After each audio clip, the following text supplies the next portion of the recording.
And that, ladies and gentlemen, brings us into Sonic the Hedgehog CD. I'm your host, Roya Rockwood, and... Whoa, wait a minute, hang on a sec. Did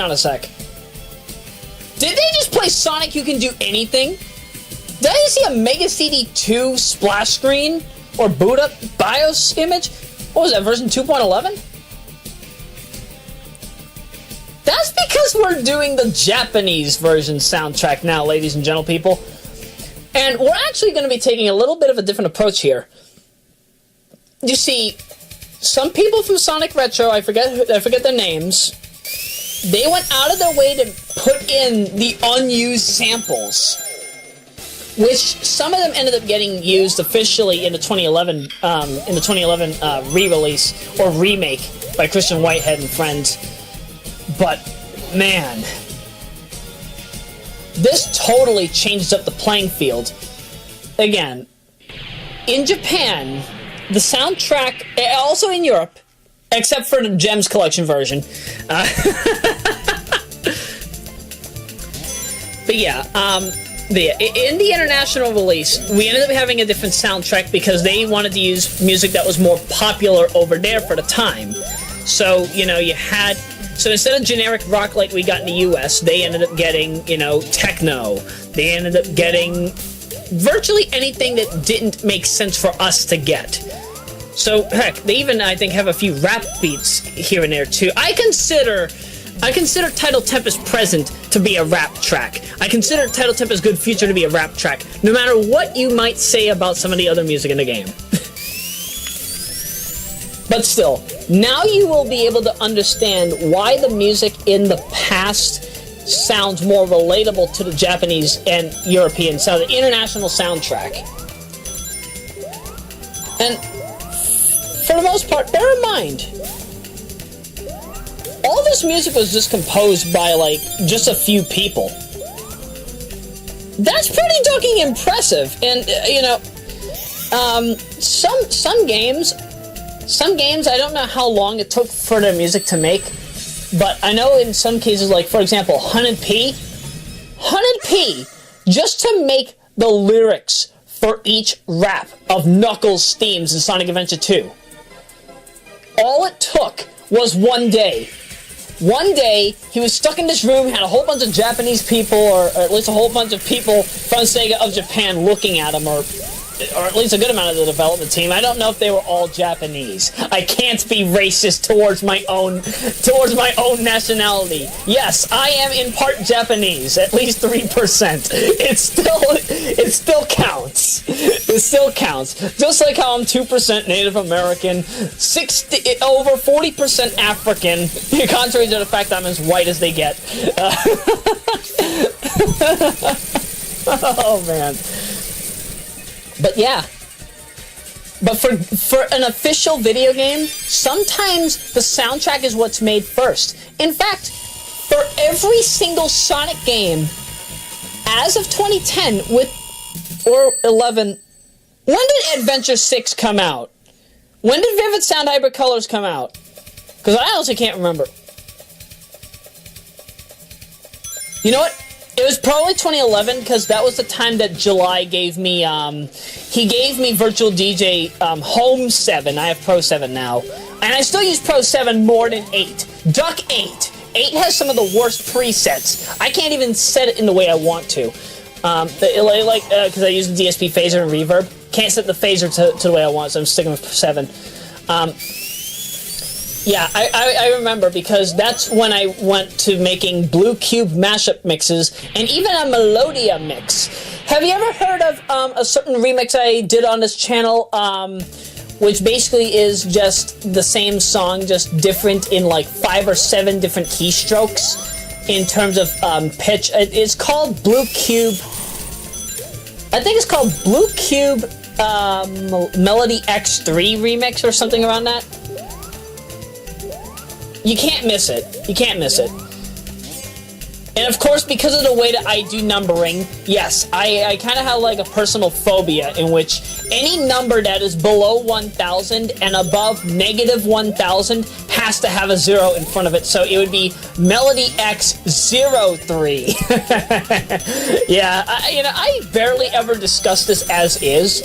So, I might as well discuss it now, because people always wonder, why the fuck do you put a 0 in front of a number when it's kind of unnecessary in the view of certain people? Well, again, I just said it. It's kind of a personal phobia of mine. I cannot confirm nor deny what the actual name of it is. I don't know what the name of it is, nor have I known. If I knew, I would gladly tell you, but I just don't. It's confused me to this day. This started sometime in the spring of 2010. I want to say between March and May, but probably somewhere maybe in April. I have a few box arts, concept box arts that I did for other stuff, like a fake Streets of Rage 4 wallpaper that I did that had Doug, it had Amanda, and it had a few other people from the Heads and Co-Heads. Yeah, that was one of the first instances where I officially had a 0. So this personal phobia of mine stuck with me for like the past 6 years. 6 years, and it hasn't changed. If that number's wrong, I'll gladly correct myself again. But, I barely talk about it as is. Sometimes my memory on is a bit phasey, but I never forget the time when it started, and I never forget my habits. But just to clarify, when it comes to the numbering of the number 0, or at least using the number 0 in any numbers below 1,000 and above negative 1,000, I don't do it when it comes to certain models, when it comes to certain gaming models, with the exclusion of the Nintendo 64, Ultra 64 and Super 32X, with the exclusion of every major PlayStation console. But when I'm talking about official barcode numbers, if I'm talking about official serial numbers, or official things in general, or even hexadecimal code, unless it's mandatory for me to put the 0 in front, I'm not going to put the 0 in front. So if you're talking to me about coding, and then that comes up, no, that's not going to be an issue. Proof of that can be confirmed on the NHL 94 forum. Oh, man. Now, you can tell that I've pretty much gotten tired of talking over Sonic CD. That's why I'm basically talking about my personal life here. Because I have really nothing else to say. I mean, I already talked about Sonic CD during the main game, but, I guess I could add in a few things I didn't mention. Of course, this Spin Dash. I like this Spin Dash. Sonic CD Spin Dash is fine. It would later be brought back into Sonic Adventure. It would be brought back into Adventure 2, Shadow the Hedgehog, Sonic Adventure 4, Several Wills, better known as Sonic the Hedgehog 2006-2007 game. And, it would be shown every once in a while in an Unreal Engine kind of thing, or maybe Sonic GDK. That's Unreal Engine, right? But yeah, all of that in and of itself, the Sonic CD Spin Dash definitely has revolutionized the way that we see the Spin Dash. But, I kind of miss Sonic CD Spin Dash as well. Kind of wish it would come back more. Sonic Adventure 7, Sonic Generations, White Space Time, and Adventures of Blue Generations had brought it back, but that's a totally different thing in and of itself. But now it's time for me to bring in my utmost favorite track, which you're only going to hear for a few seconds right now. The boss track! Yeah! Boom, boom, boom, boom, boom, boom, boom, boom. Work that sucker to death. Come on now. Work that sucker to death.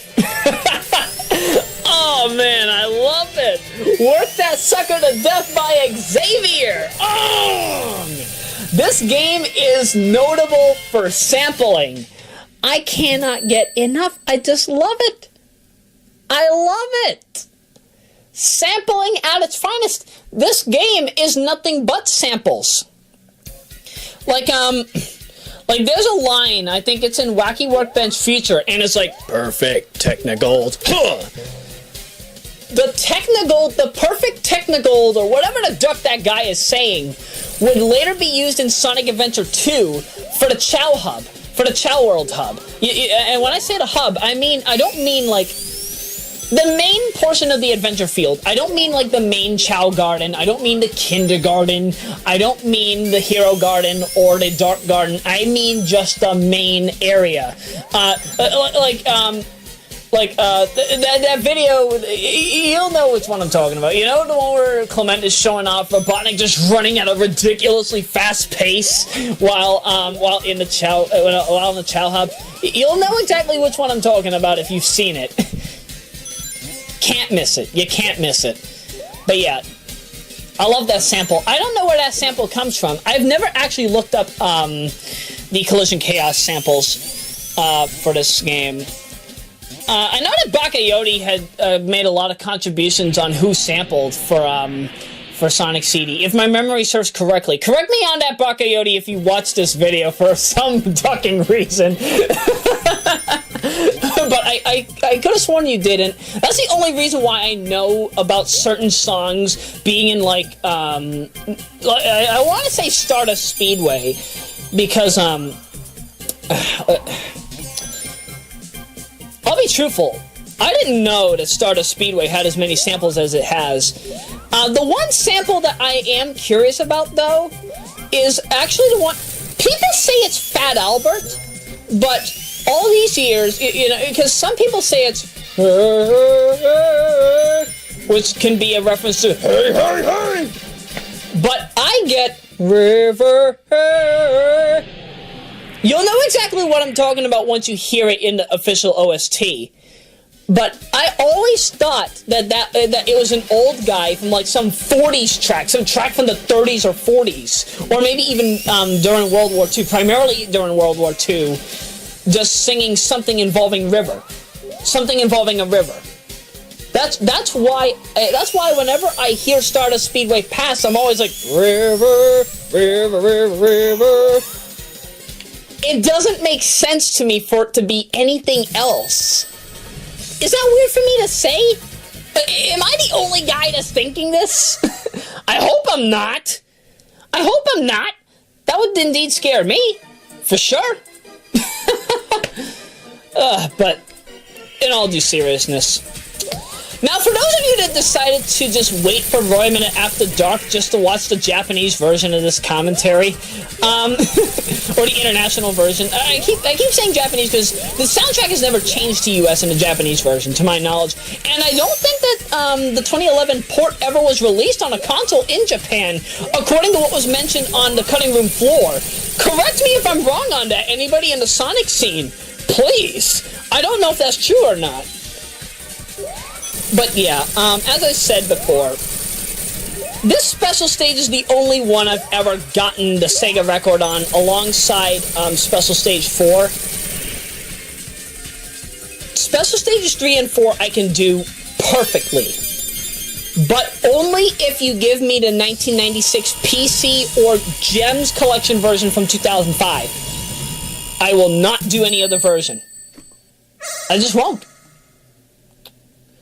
Speaking of which, I want to mention about Gems Collection because, as you folks know, I'm going to be a part of Sonic Hacking Contest 14 online. I've got Roya Rockwood Sonic Mega Collection, and I've got Urban Action Roy and Vacation 16. I wanted to make a Gems Collection mod, but I can't. The textures in Gems Collection are so... it's so broken up to the point where, like, those animations you're seeing, those aren't the textures of individual models. Every single clip in the menus are an individual video frame. What that means is that every video frame is its own texture. What that also means is that if I wanted to modify the entire animation of a texture set in Gems Collection, it would have to be maybe, I want to say, at 24 frames per second, 15, 20, or 24 frames per second for a specific amount of frames, and then turn every frame of that video into an individual texture, an individual photo per frame. Do you know how hard that would be? Duck Dolphin for making, Duck Gems Collection for making me have to do extensive work in Dolphin for something such as that. No, I will not do it. So if you ask me about a mod for Gems Collection, seriously, why does that flipper keep doing that? Watch part 1 if you don't know what I'm talking about. But still, I'm sorry, it just infuriates me that Gems Collection forces me to have to mod every individual video frame just to get a video on screen. I don't like that. I don't like it. I just don't. Just to have new textures in the menus. The only thing I probably might be able to modify for widescreen purposes are probably, and I'm saying strictly probably because it's a what if, just the manuals. Just the manuals and just the menu option textures, that's it. I don't think I'd be able to modify anything else. What kind of game is Gems Collection? I mean, don't get me wrong. It's a compilation title. I get that. What I don't understand is, why is it so difficult to mod the ducking thing? Why? I mean, heck, if you ever take a look at the text, for example, if you ever take a look at the text for, like, the menus, like the little subtitles you see at the bottom or whatever, they're so garbled in some cases. Like, if you load custom textures, it garbles up the text. You can't even run it regularly. That's bad. That's bad, but, you know, I believe that with version 5.0 and eventually version 6, we'll be getting some rather better positive impacts with the emulation of Gems Collection. It's not a perfect title. I mean, heck, the emulation of Sonic CD on Gems Collection in Dolphin is just crap. I mean, it's crap. Sometimes it just freezes on me while I'm playing. And this is with an Intel Core i3 4160 processor, mind you. I think it's T4160, if my memory serves correctly. Don't take my word for that. I'll have to double check. You know what? No, don't double check. Go to Sonic Hacking Contest 13 done quick and just review my commentary from the beginning of part 2. You'll know if it's a T4160 or not. That's at least where I remember saying that. That's the only time I've ever actually officially talked about the hardware of my Lenovo H5050. Oh man. Still, fun times with Mr. Roya. Fun times with Mr. Roya and his lovely Sony IC recorder. What model is this? Because I think I said it wrong last time. What model is this? It's an ICD PX333D. What did I say last time? IC PCX333D? I am so sorry, little machine. I love you. Yes, I love you. I do. Yes, I do. Oh, by the way, duck this level. Duck Collision Chaos Zone Act 3. I'm just gonna do what Worcester does. Just go up there, do a super peel out, and I don't know, match his old world record. Yeah, take that, game. I'm not even gonna do that Sonic Spinball style boss. Yeah, for those of you that don't know how this boss functions, and for those of you that are just, coming to this commentary completely out of nowhere, what some of you might not know is that that boss fight is basically, it's just a pinball match. Basically what's happening is Robotnik's machine is shooting balls. It's shooting balls from the bottom. What you have to worry about is not getting hit by the balls. The balls don't do any damage. But what you have to do is just make sure that the flippers keep knocking you upward, keep going up to the top. It's not that easy, but once you get the hang of it, it's pathetic. It's pathetic. It's easy. It's so pathetic, you don't even have to worry about it being pathetic. It's so pathetic, it'll be scared of you. But of course, I just take the worst of the route. I say duck this level. I do a super peel out. I jump. I match his old world record. Well, technically, has he beaten his own 476 record in a glitchless run, not including the whole pause buffering thing that he's doing with the new run? Because I'd like to find out. Either way, if the world record is still 476, if it's still 4.76. Just hold me accountable for keeping that particular record at bay. I'm tied. We're tied. No two ways about it. Either way. I think I've said enough. I think I've said enough here. So, on to part two. Oh, wait a minute! I forgot. This is part 4. So on to part 5 of the main commentary. Part 2 of the Japanese commentary. Okay. Sorry. This is fun. This is very fun.